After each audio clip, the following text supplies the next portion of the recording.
Hi everyone, thank you for joining us today. And because we started a little bit late, so I'll just skip the introduction to our organization and program. But today we are very delighted to invite Constanza to give us a lecture on meaningful language learning. And Constanza is a world language educator and a native Spanish speaker with over a decade of teaching experience, raised across multiple countries and trained in 8 languages. She creates classrooms that foster curiosity, connection, and emotional growth. She teaches at Green Meadow Waldorf School and founded Input One to support nurturing research-based language learning for educators and families. And this lecture is part of InterGrowth Center lecture series, and is made possible by the generous support of AAPI Community Development Fund from the Coalition for Chinese American Children and the Families. I wanted, just give a little bit more detailed introduction to our speaker today, and because we've been knowing each other for a while, and also we have discussed about how we can support our children learning Chinese at home, right? So that's, I think, she's going to be talking about the different levels of how we support language development with our children. Let's welcome Constanza.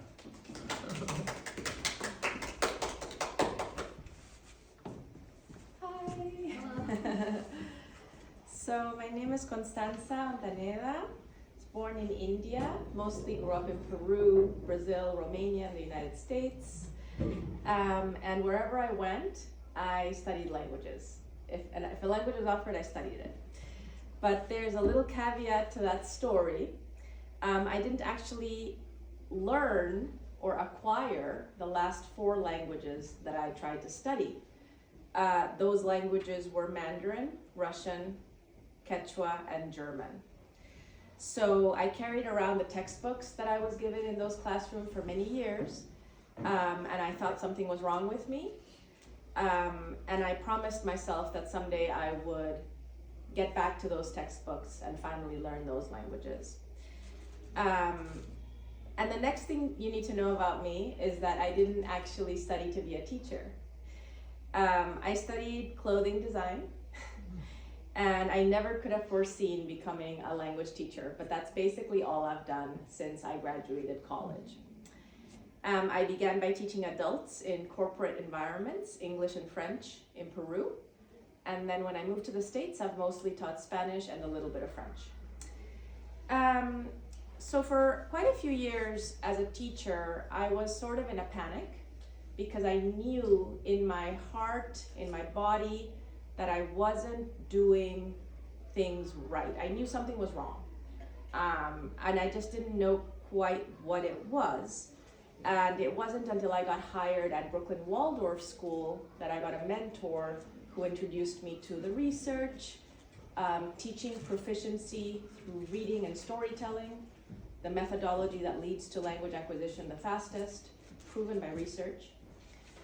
And that's when, in a moment of glory, I threw out the textbooks and I began applying the research to my own work. So this specific lecture is about the 7 principles of language acquisition. Those are 7 principles that have been culled by both a professor and a researcher named Bill Van Patten. So it's about over 70 years of research culled down into 7 basic principles. These are the 7 principles without which any parent or educator trying to have any other human being learn a language, if these 7 principles are not the foundation, then the language will not be acquired. These are the guides. And this is from a book called, while we're on the topic, BVP, Bill Van Patten, on language acquisition and classroom practice. And it was published by ACTFL, which is the American Council of the Teaching of Foreign Languages. So before I actually get into the lecture, I have to introduce you to the foundational theory that leads everything. And that theory is called the theory of comprehensible input. So in the theory of comprehensible input, it's actually so simple. The only thing that leads to human beings learning a language is hearing linguistic input in that language and comprehending it. And that input has to be L+1. L is the current level of language proficiency. The +1 is that the input being received has to be right above learner level. If it's L+10, then the learner gets overwhelmed. It's too much information, it's too many new things, and they shut down. And if it's just L, then no new learning because nothing is new. And also before I begin, I want to just hear a little bit about your situation. What brings you here? What's your specific situation, perhaps with your children, if you would like to share? So I was born in Taiwan, and so I lived there until I was 11 years old, so I understand Chinese.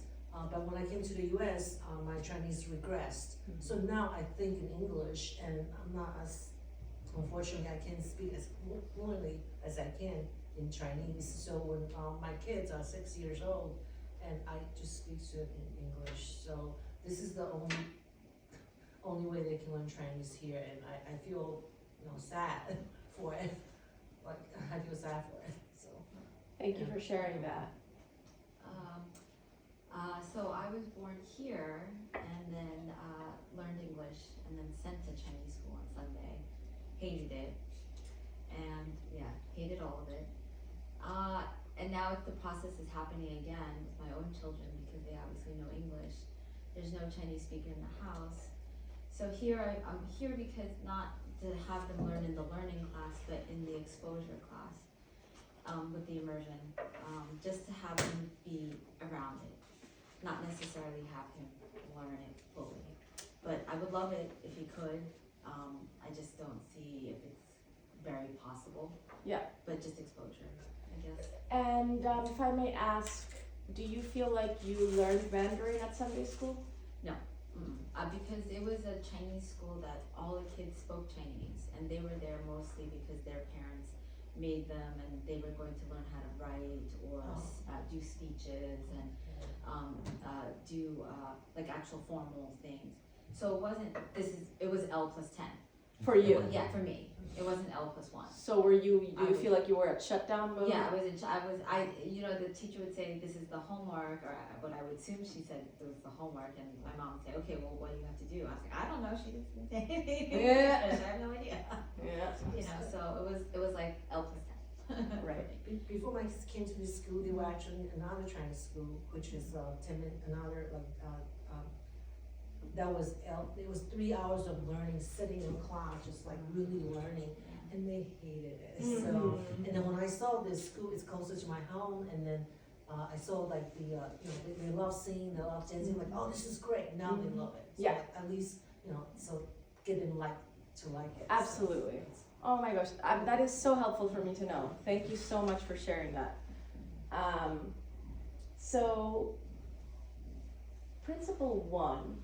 I'm going to have this lecture be somewhat interactive. So, if you would not mind, please reading Principle 1 out loud. teaching communicatively implies a definition of communication. Communication is the expression, interpretation, and sometimes negotiation of meaning in a given context. It is also purposeful. Thank you. So, expression. Communication is the expression, interpretation, and sometimes negotiation of meaning in a given context. It is also purposeful. And I know I say this even though it seems obvious. If you want someone to acquire a language, you have to express yourself in that language, because I have many parents come to me and they find themselves sort of surprised that their children aren't acquiring Spanish, for example. But when I ask them, oh, but do you actually speak to them? They're like, no, I speak to them in English. So this is just the basic level of what has to happen. Communication between humans cannot happen without, and I'm going to ask you to give me what you think goes there. Communication between humans cannot happen without. Listening? Sure, listening. Expression, yes. Like a common Exchanging. meaning? Exchanging information. Yes, and for all of that to happen, comprehension has to take place. So your experience of L+10 was my experience in Russian class, it was my experience in Mandarin class. It's educators who are not doing comprehension checks. Nobody cares if anybody's actually understanding the message. And if the message isn't being understood, what I tell my students is, well, you're taking a gibberish class. So it's 50% on the facilitator or the parent and 50% on the person who wants to learn. So as a language facilitator, and again, this can be you as an educator or as a parent, it involves the learner feeling comfortable enough to say that they don't understand. And in a classroom, that can look like this, it can look like this, it can look like something physical that they can do to safely express, hey, go a little bit slower, or I really don't understand what you're saying. Instead of just sitting there and pretending, just getting through it, you know?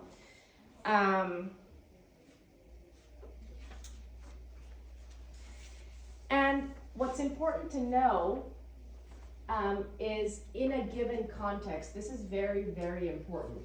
Your house is its own authentic context. This school is its own authentic context. Zoom is its own authentic context, like when COVID happened.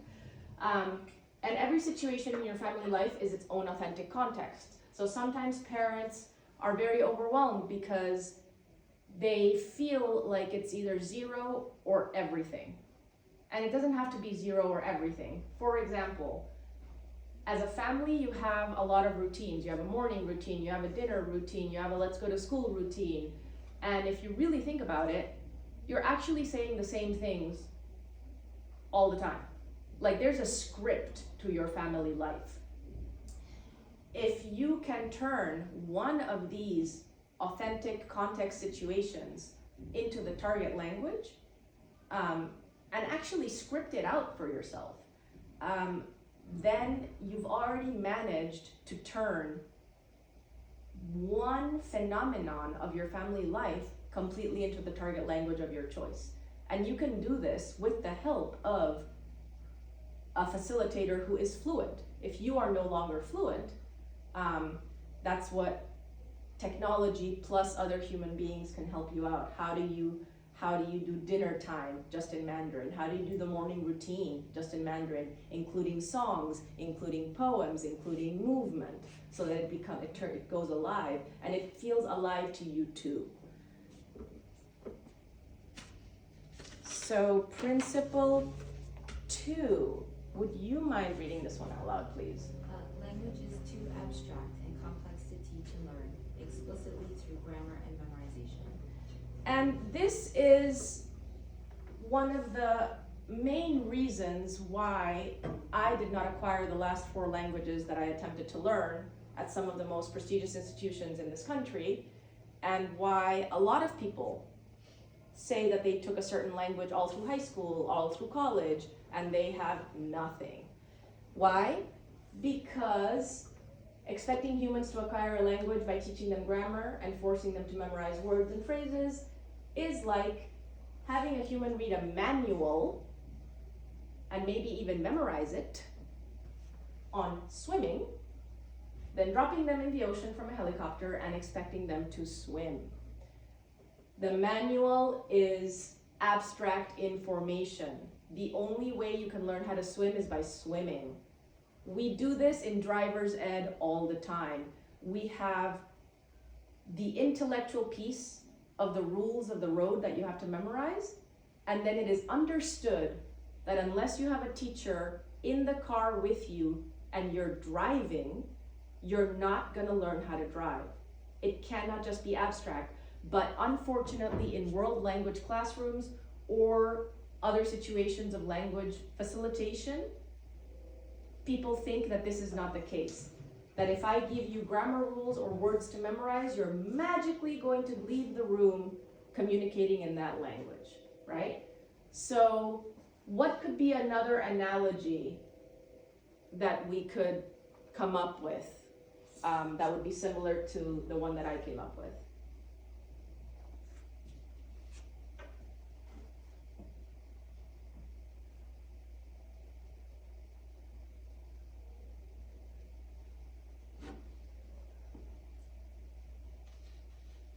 Like maybe learn how to ice skate, I know, by reading it. Yeah, exactly. Learn how to ice skate by reading a manual. And then go. Good luck. Yeah. Cooking. Huh? Cooking. Cooking. Yeah. You have to learn cooking by cooking. So, explicit rules, loose words, and memorized phrases cannot become the abstract and complex system that humans need to develop in their brain, because the two things are completely different. So put another way, that information is not the data that the brain needs to form complex set of neural pathways that in the research is called a mental representation. So you cannot develop a complex mental representation of a language unless your brain is receiving the right data. Loose words are not the right data, explicit grammar rules are not the right data, and memorized phrases are also not the right data. So let me just give you a little bit of an example in Spanish. Para. Para is a word in Spanish. Ella hace un sándwich para su mamá. What does that mean? Can you read me the English? She makes a sandwich for her mom. So in this sentence, para means for. Ella se para, se voltea y se cae. What does that mean? She stands up, turns around, and falls. Yeah, in this case, para means stands up. Para, hay brujas malas enfrente. What does this mean? Stop. There are bad witches in front. So, for me to just say to students, para means these three things.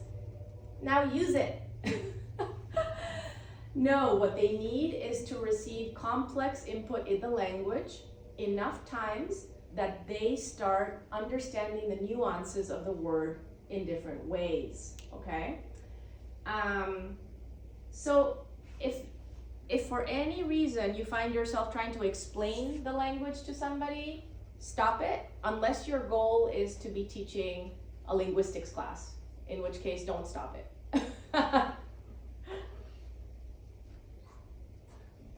Principle 3, would you mind reading principle 3? Language acquisition is constrained by internal and external factors. So language acquisition is limited and guided by internal and external factors. No one on planet Earth has any control over the internal factors. I'll explain a little bit more what that means. The only things we as either educators or parents have control over are the external factors. And this is actually good news. The other bit of good news is that language acquisition is slow and piecemeal. This is actually fabulous news. It gives you a reality check if you have unrealistic expectations about how much or how fluent a human being can get. It took about 15,000 hours of any of us receiving input in a specific language for us to develop the communicative ability of a 7-year-old. So the way a 7-year-old speaks, they've received around 15,000 hours of input in whatever language they're speaking in to be able to speak that way. So how many hours of input are you giving your child? How many hours of input is your child receiving in whichever language you would want them to learn? So that's why whenever you see any language learning class or app or program that tells you that you can achieve any degree of fluency in 30 days, you should run the other way because it does not fit the research.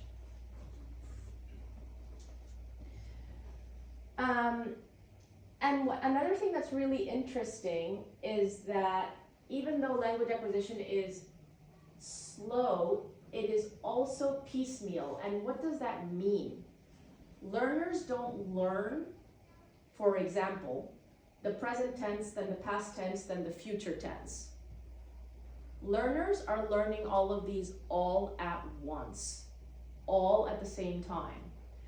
And yet, this is fascinating, the learning of the language is stage-like, and nothing that anybody does can go against this pattern. For example, any learners learning English, whether they are native or non-native or learning their fifth language is English, doesn't matter.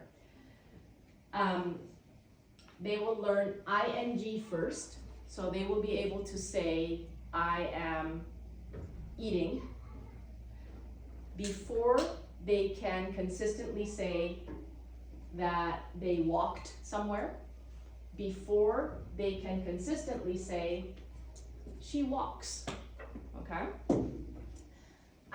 So this is pretty interesting. And this is why I ended up throwing all the textbooks away, because textbooks are designed on a false premise that present tense is easier, past tense is harder, in French, plusquamperfect is even harder, and that then you're gonna do one, they're gonna master it. Then you're gonna go to the one that's harder, they're gonna master that. Then you're gonna go to the one that's harder, maybe their junior year of high school, then they're gonna master that. But what ends up happening is that people graduate and are like, I can't speak French. And the plusquamperfect is not harder than the present tense. It's just that the present tense is more common. So if you're teaching a research-based classroom, your learners are going to be exposed to the present tense more. It doesn't make the present tense easier. It just means they're gonna have more exposure to it and are probably gonna learn it sooner. And that's the case, I believe, for any language on earth. Present tense is what is most in the input. And learners may take years to traverse each stage. Within each stage, we see variability. So sometimes a learner, your child, will say something that sounds so native-like. So we don't use the word correct or incorrect. I prefer to use native-like or non-native-like. So sometimes a learner will utter something that is extremely native-like. And the next day, they'll say the same thing, and it's almost gibberish. It's like, but how? But yesterday? What happened with yesterday? It's because the neural pathway isn't as strongly built yet. And they're not errors. They are just evidence of variability between a non-native stage of development to a more native-like stage of development. So most parents don't yell at their children when their young child says something like, I eated chocolate yesterday. Some parents yell at their children, but most parents don't, because they understand that their child saying something like, I eated chocolate, is actually a good thing. It means they're actually learning English, because they understand the ED thing. And that eventually, once they hear, I ate chocolate enough times, they'll say that. But for some reason in language classrooms, we're like, that's a mistake. Memorize this phrase and now take a test. It's not a mistake. What we need to do is just give more input. And what do we have control over is the quantity of input. How many hours are we exposing the learners to the input? The quality of the input. Not all input is created equal. Not all speakers of Mandarin speak Mandarin in the same way. Some people are able to speak Mandarin and give a political speech. Some people are able to speak Mandarin and order things at a restaurant. Some people are able to speak Mandarin and write a movie script. So not all input is created equal. And then the frequency. So your job is to provide as much of it as you can within the time allotted to you. And in my work as an educator and my path to finding the way to the research, I found that nothing works better than stories. Nothing. Because nothing compels human beings, whether they're children or adults, as much as stories. And all we have to do is look at Netflix, Hollywood, Bollywood to understand that this is true. Most of us are hooked on some kind of story because our lives are stories. So very few things compel us more. So in the world language classroom or even in your own home, this is the best route to go down because learning a language is boring to children, but listening to a compelling story is not.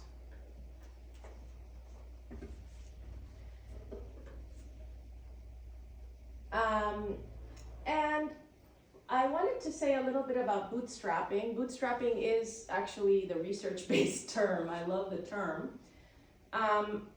Once a learner has a basic mental representation of a language in their brain is automatically going to start filling in gaps, okay? And here I have anecdote Lori, because my friend Lori, who's a sort of 50-something-year-old woman who's a gardener, went to Germany, came back and said, Constanza, I'm so delighted, like I was in Germany and I really was able to my brain had to work really hard, but I really was able to kind of understand. And I wonder it's because I have German blood. I have some German blood, she said. And I was like, Lori, have you ever studied German? She's like, yeah, I know a little. I know I have a basic. I'm like, okay, so Lori, what was happening is called bootstrapping. Because you have a basic understanding of German, your brain went on turbocharge to fill in the gaps between all the words that you understood. And that's called bootstrapping.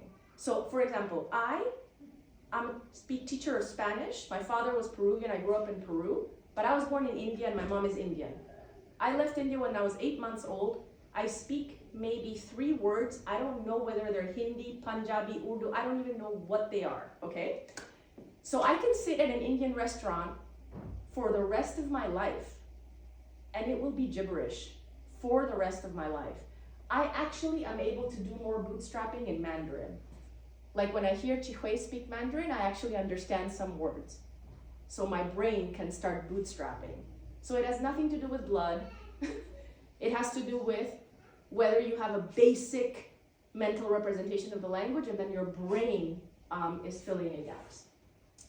And something else to know is that there's a lot of disappointment around language learning. Well, why does she not sound native? Why is her accent so bad?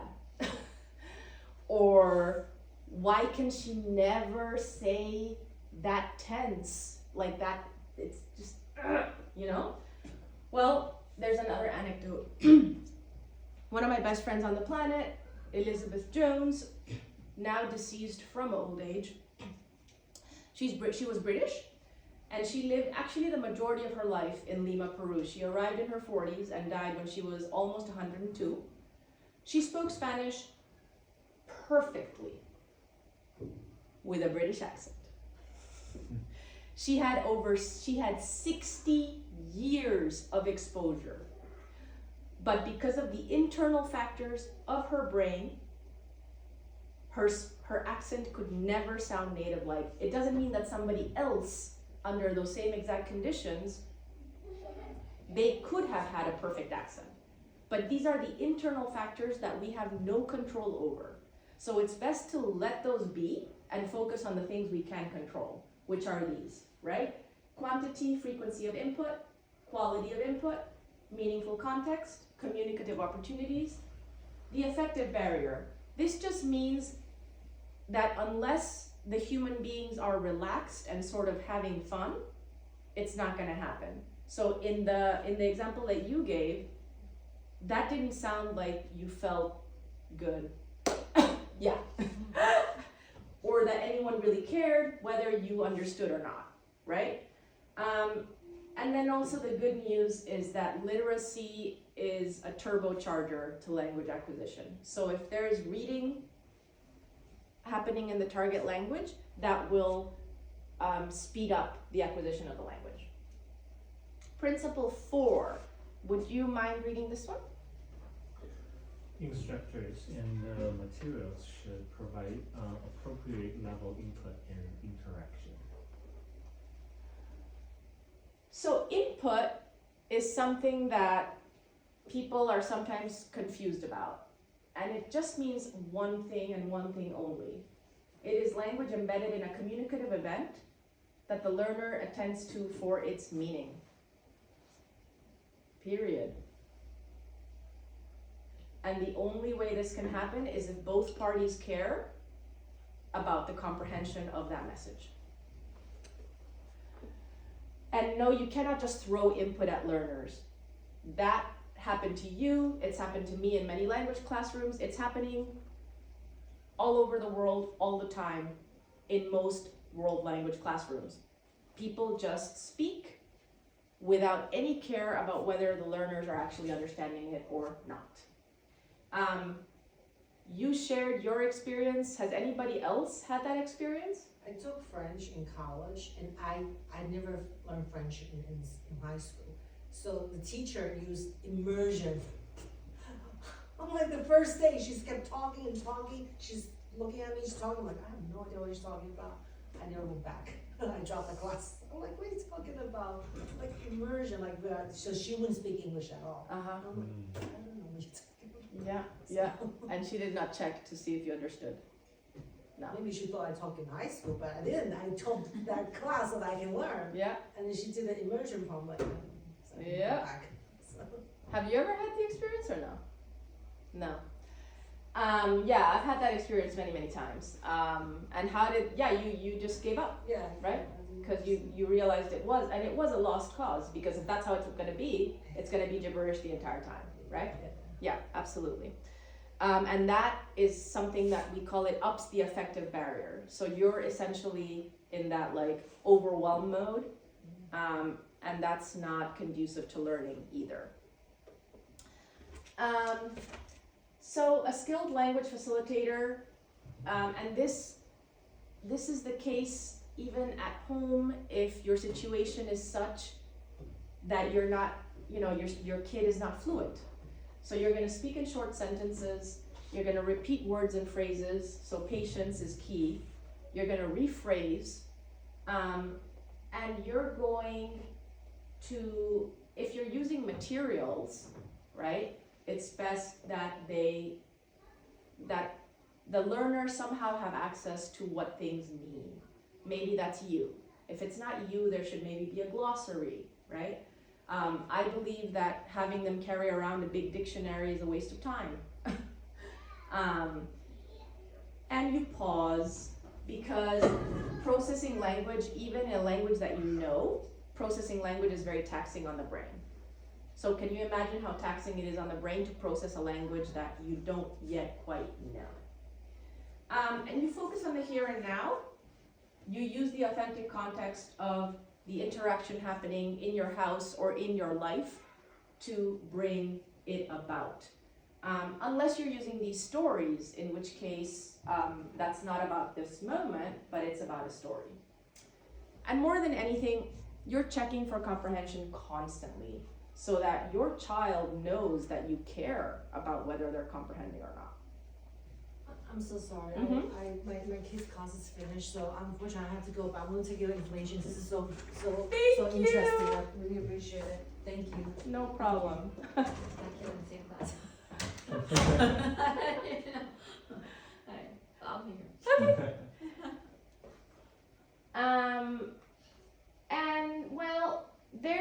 another controversy called the authentic materials issue. Some people believe that only books written for native speakers should be used in the language classroom. I disagree because, you know, Cixin Liu, he didn't write the three-body problem for beginner second language learners. I don't know if you've heard of the three-body problem. Oh, it's just these, yeah, it's a really good trilogy that I read in English, obviously, because there's no way I was going to read in Mandarin.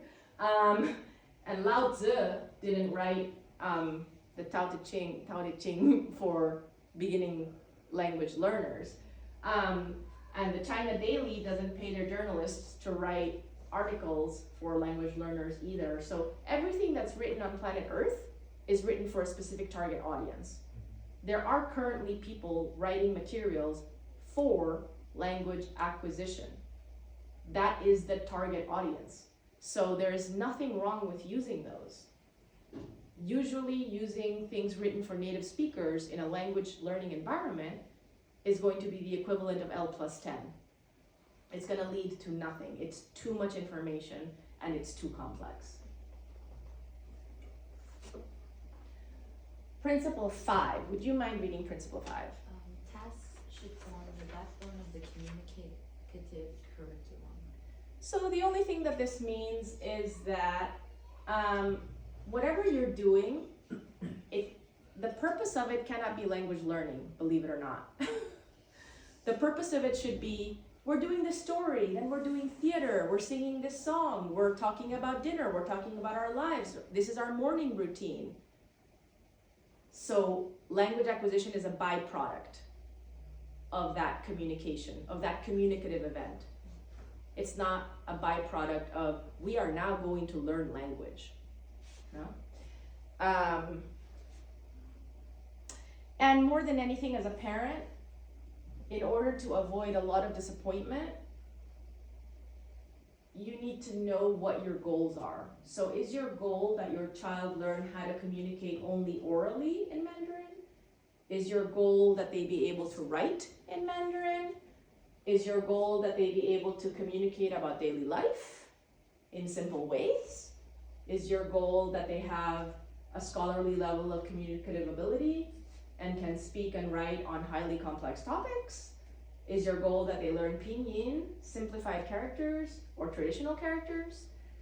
These are all things to know about because, or to think about, because that's what's going to guide you as a parent in the decisions you make about their language acquisition. And so basically just pick a task, pick a thing, pick a situation, pick a context that you want to be in the target language and put your efforts there.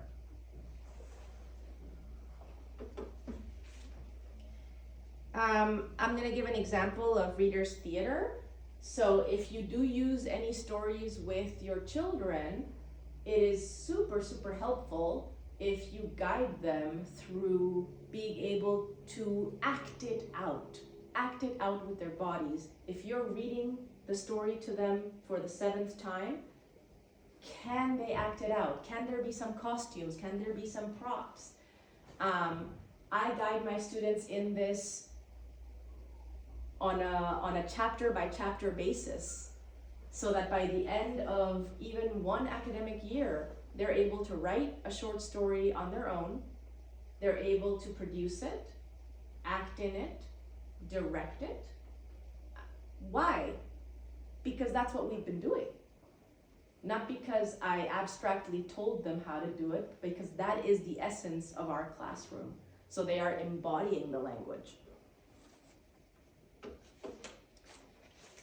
Principle 6, Chihui. Any focus on form should be input oriented and meaning based.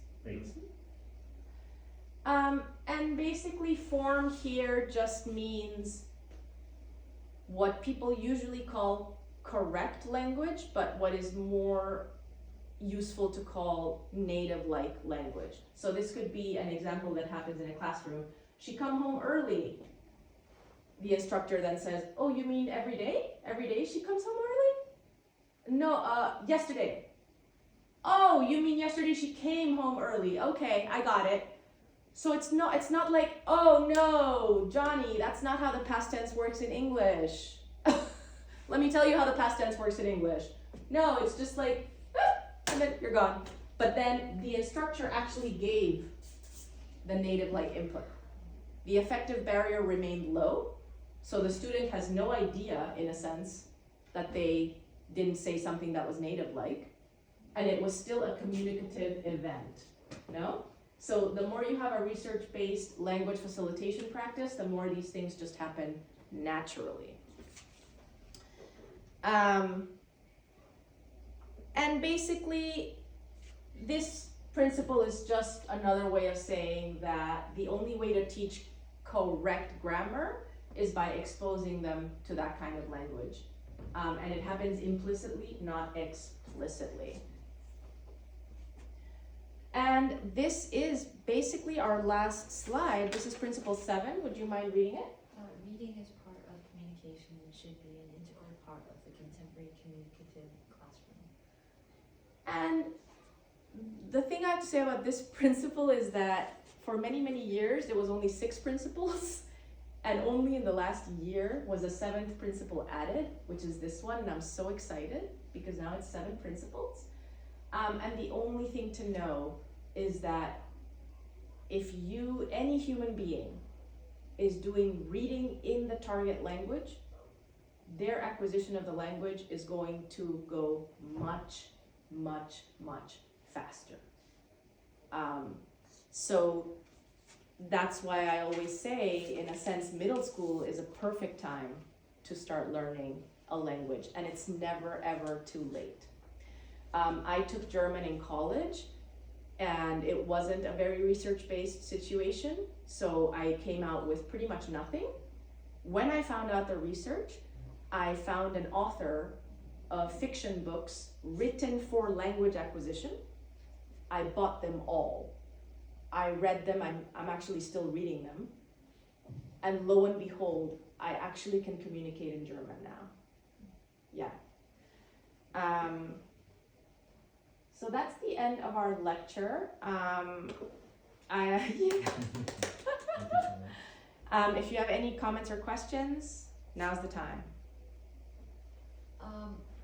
Given Chinese is so difficult to read because the characters are really difficult, would you say that this reading would augment the learning of it? Because I don't know how, I feel like it's such a difficult language first to learn how to speak, but then I don't know if there's like a simplified, like have them read the pinyin, or like how would you augment that? And then additionally, do you think it should be through formal language acquisition type classes, or like the story-based type classes? Because like in my home, I don't speak Chinese. The only way I found to even introduce it to him is stories, but YouTube stories. Simple baby bus in Chinese, and so he watches them do swimming, and he can kind of get the what they're doing, and they do colors, or like, and it just repetitive in song, and that's the way to do it. Because I don't have any other formal way to do it with him, but I don't know, like I can check and I can ask him, and I do. I say, do you understand what they're saying? He just won't say anything, and I don't know if that's because he's too young or whatever it is, but is that the best way to do it for him in a home that doesn't first have a base language to be able to kind of introduce it to him and then do you think it's good for Chinese specifically, like to do the reading part of it? Yeah, those are all very good questions. I can sort of give you a name for someone who writes materials for language acquisition. The characters in Mandarin being so complex, even for native people to learn them, whether it's the traditional, the modern, or the simplified, or the Chihui and I are actually always talking about this. How do we create materials that have all of it, right? So that people can choose pinyin, simplified, traditional, so that people are scaffolded into it, right? the materials issue, the lack of materials issue is one of the greatest problems. Yeah, because I would like to send him to a class, but I don't want what happened to me to happen to him. Because even this is just song and dance. He still says I don't want to come. Oh. Every Sunday, and it's only for 45 minutes. And I knew, like, instantly I didn't want to put him in the other one, which was the words and the characters and doing all that stuff, because I had a terrible time doing it. I would just write the characters 10,000 times and then sit in the class, not know what's happening, stare out the window, go home and be like, now I have to go and memorize some speech that I don't know what I'm saying, and and do all that stuff. So I didn't want that, but I don't want him not to get any exposure. And so the only way I know of it is to be in the environment, like where they're just speaking to you in Chinese. Yeah. To be able to learn it, and I thought this is the simplest because it's just song and dance and simple songs and dance. And I was surprised because they had some things that they had to sing, and the teacher sent us videos, which I really like, and so I played it and I said, Tyler, do you understand what this song is about? And he's like, oh yeah, it's about bears and a cave. I was like, oh, maybe you did know what they're saying. I have no idea. But I wanted to help him. Yeah. But I don't want to force him in a way that he won't like it. But he has good, like what you're saying, like basic words like colors, numbers, cars, items, not sentences. And he doesn't communicate. He doesn't speak it. And that's another problem. He doesn't practice speaking it.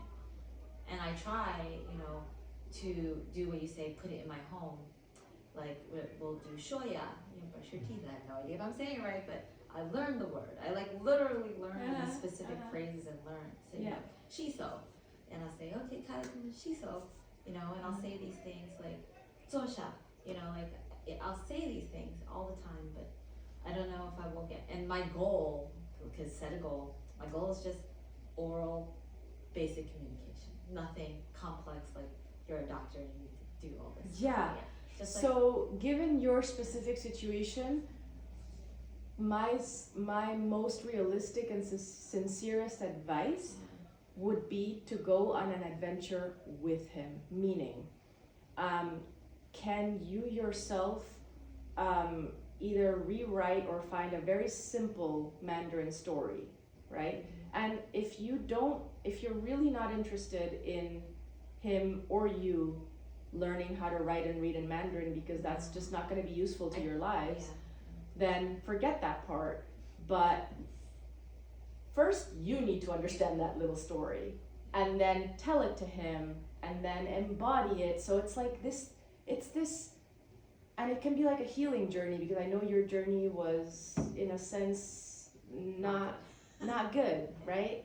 And you don't want that for him, so you can heal your own journey by healing his journey. And you yourself, you decide, well, what do I want to learn how to say in Mandarin? Do I want my morning routine to be in Mandarin? Okay, so let's research that. Let's get help from Xiaojing, from Chihui. How do we make this as native-like as possible? How do we record someone like Chihui, someone like Xiaojing saying the things we want to learn how to say? And this is something that you're partnering with your child, and like, this is an adventure we're going in together. We're gonna learn this short song, this short story, this short routine. This is our adventure for the spring, Yeah, yeah. That sounds good. Maybe they can do a small song or dance or something. Yeah. Yeah, it's just that he doesn't want to necessarily participate in it with me all the time. He was more interested, I think, actually when he was younger, like 3 or 4. But Yeah. Now that he's in more school and they're doing more stuff in school, it's like almost getting lost. Yeah, and I think the advice there, as a sort of as an educator of many years, is that it doesn't matter one bit what he wants or doesn't want. If he sees you doing it and having fun, what he needs is the input. So to not also be forcing linguistic output from him, but just focus on the input that you're giving in. So it wouldn't be as important to have him then, because I think I'm putting pressure on myself to wanting him to speak, So I shouldn't do that. No, input, it's the Or so inward. listening and reading, and we're gonna take reading out because that's not in your context. So listening and comprehending is the most important thing, and eventually the output comes naturally of its own accord. Okay. Yeah. So definitely, oh yeah, because I think that's what made me. Because that ups the effective barrier. Yeah, because I think that's what I think about. I think about should I be giving up? Like, should I not keep trying, or because if nothing is ever coming out from him that way. And that's just because there hasn't been enough going in. That's all. Yeah. Yeah. And my barrier is that I just can't get enough to go in. Like, I would love to have more go in, but it's like, even for me to learn the language is very difficult. I have to ask Google 100 times how to say this word, or I have to ask them 100 times how to say that phrase or that simple phrase.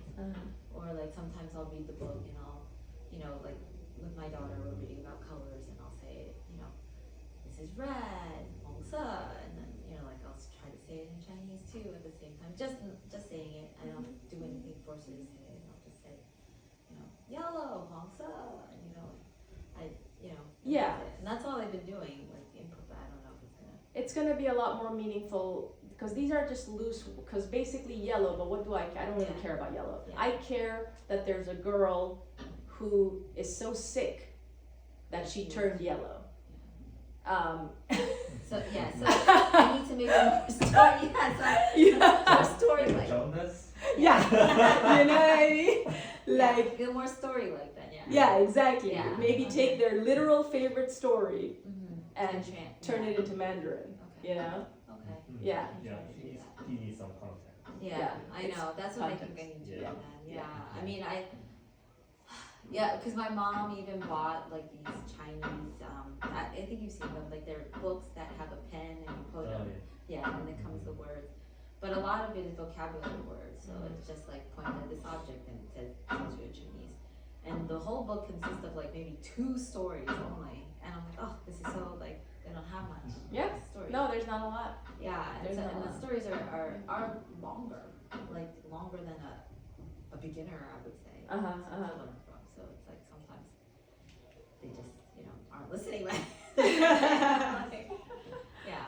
So I don't know. I think it's just very hard, and I don't know what's the best way to do it for them when you don't have the language. Yeah. More than anything, I think is focus on